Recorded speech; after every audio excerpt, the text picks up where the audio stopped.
Energy energy होती है, वो कभी भी पॉजिटिव और नेगेटिव नहीं होती है। हमारे पास ही आके वो पॉजिटिव और नेगेटिव में चेंज होती है। अगर आपके घर में कलेश है, अगर आपके घर में कुछ ठीक नहीं है, अगर आपके घर में हेल्थ ठीक नहीं रहती है, तो आप देखें कि आपके घर में खाना कौन कुक कर रहा है। अगर आपके घर में कोई मेड या कुक खाना बना रहा है तो आप उससे जाके पूछिए कि उसको कोई दुख तकलीफ तो नहीं है। मैं आपको बताती हूँ क्यों। जब खाना बनाते हैं तो खाने के थ्रू एनर्जीज आपके अंदर ट्रांसफर होती हैं जो आपके माइंड एंड बॉडी को इफेक्ट करते हैं। स्पेशली जब जो वाटर है या फिर जो गेहूं है, जो ग्रेन्स हैं, जितने भी गॉड मेड सैत्विक फूड्स हैं, सबकी याददाश्त होती है। मान लो अगर कोई आटा गूंद रहा है या फिर कोई आटा गूंद रहा है, अगर खाना बना रहा है, अगर उसके माइंड में नेगेटिव थॉट्स चल रहे हैं, नेगेटिव एनर्जीज चल रही हैं, वो घर से थका आया है या फिर उसकी लाइफ में कुछ ठीक नहीं चल रहा है या फिर वो गुस्से से खाना बना रहा है, तो जब आप वो खाना खाएंगे, वैसा खाना खा के आपकी मेंटल सिचुएशन कभी ठीक रह ही नहीं सकती है। आधे से ज्यादा रीजन आजकल जो स्ट्रेस इंक्रीज हो रहा है वो यही है।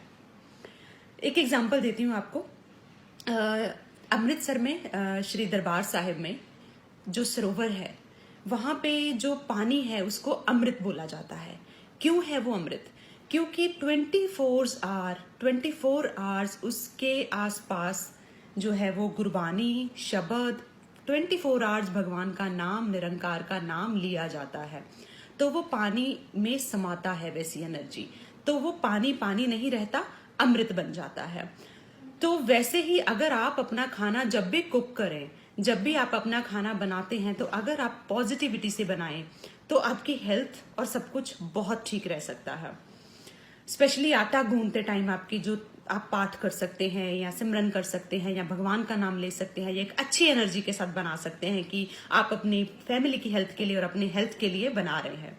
कई बार मदर्स क्या करती हैं कि बच्चे के लिए जब कुछ बनाना होता है ना, तो पहले उनके माइंड में चल रहा होता है कि पता नहीं खाएगा कि नहीं, क्योंकि कुछ बच्चे तंग करते हैं खाने में, खाना नहीं खाते हैं बच्चे, या उनका डाइजेशन ठीक नहीं रहता है बच्चों की तबीयत ठीक नहीं रहती है, तो वो तभी जब बनाते हैं ना खाना, तो उनके माइंड में ये चल रहा होता है कि पता नहीं ये उसको पचेगा कि नहीं पचेगा, पता नहीं ये वो खाएगा कि नहीं खाएगा।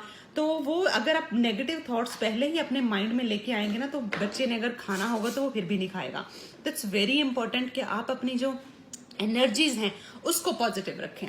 आपके जो फूड्स हैं वो सात्विक होने चाहिए, गॉड मेड होने चाहिए एंड पॉजिटिव एनर्जी से फिल होने चाहिए। अब जो बाहर का खाना होता है, बाहर के खाने में हम बोलते हैं कि ठीक है, रेस्टोरेंट्स का या बाहर कहीं खाने जाते हैं, वहां पे हम प्रोडक्ट्स के बारे में तो कंसिडर करते ही करते हैं कि वो कौन सा ऑयल यूज कर रहे हैं, कौन से वेजिटेबल्स यूज कर रहे हैं, कहीं बासी वेजिटेबल्स तो नहीं है, फ्रेश हैं या क्या है। वी आर सो वरीड, फिर भी हम खाते चाहे हैं, बट हम वरी भी करते हैं कि ऐसा तो नहीं है। इस चीज के बारे में तो वरी करना ही है, साथ में इस चीज के बारे में भी वरी करना है कि वो किस एनर्जी से बनाया जाता है। रेस्टोरेंट में 7-8 शेफ्स हैं, वो इकट्ठे खाना बना रहे हैं, एक दूसरे के ऊपर चिल्ला रहे हैं, बहस कर रहे हैं, या फिर फटाफट तेजी में कर रहे हैं, या हर एक के माइंड में क्या थॉट्स चल रहे हैं, कोई अपने घर से क्या टेंशन लेके आया है, किसी के घर में कोई बीमार होगा, किसी के साथ झगड़ा हुआ होगा, तो वो सारी एनर्जीज वैसे लेके काम पे आया है एंड वो खाना कुक कर रहा है। तो ये भी एक बहुत कंसर्न होता है अगर आप बाहर खाते हो तो। इसीलिए बाहर का खाना सिर्फ हेल्थ के लिए नहीं, मेंटल हेल्थ के लिए भी नहीं खाना चाहिए। तो अगर आप पहले तो आप कोशिश करें कि आप खुद खाना कुक करें, स्पेशली अपनी फैमिली के लिए। बाय चांस अगर आप वर्किंग है, अगर आपकी मजबूरी है कि अगर आप खाना नहीं कुक कर सकते हैं, तो आपका जो कुक है, मेड है या वर्कर्स है, उनके साथ रिलेशन बहुत अच्छा होना चाहिए, फैमिली की तरह होना चाहिए। आपको उनके दुख तकलीफें पता होनी चाहिए, आप टाइम टू टाइम उसको सॉल्व भी करते होना चाहिए। जो आपके लिए खाना बना रहा है उसके मन में आपके लिए ये फीलिंग हो कि जो हमारी मैडम है या सर है वो बहुत अच्छे हैं, एंड अब एक अच्छी फीलिंग से आपके लिए खाना बनाए, ना कि वो मन में गालियां निकाले कि ये क्या है, सैलरी भी टाइम पे नहीं देते हैं और खाने को भी मुझे बासा खाना देते हैं, ताजा खाना नहीं देते, है ना। तो मतलब ऐसा नहीं कि उसके मन में कुछ आपके लिए और नेगेटिव थॉट्स चल रहे हो एंड वो सिर्फ सामने से अब प्रिटेंड कर रहा है कि हाँ, he is making very tasty food for you. तो that will not help you seriously.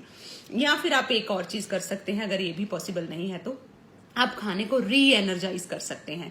मान लो आपके लिए खाना बनाया गया है, आपको नहीं पता, कई बार हमारी मजबूरी होती है कि कई बार हम हॉस्पिटल्स में हैं तो हमें हॉस्पिटल का ही खाना खाना पड़ता है, कहीं बाहर होते हैं तो खाना खाना पड़ता है। तो आप क्या कर सकते हैं, उसको री एनर्जाइज कर सकते हैं। आप खाना अपने सामने रखिए या हाथ में लें, 5 to 10 मिनट्स आप कोई भी जाप कर सकते हैं भगवान का ठीक है, आप पाठ कर सकते हैं, जाप कर सकते हैं, सिमरन कर सकते हैं। एंड आप कोशिश करें कि वो जो एनर्जी, जब आप अच्छे से कॉन्सेंट्रेट करके वो चीज करोगे तो वो जो एनर्जी है वो फूड में जाएगी, एंड आपका फूड की जो पहले वाली एनर्जी है वो खत्म होके वो री एनर्जाइज हो जाएगा, उसमें नई पॉजिटिव एनर्जी इन्फ्यूज हो जाएगी, and then you can take your meal. Thank you.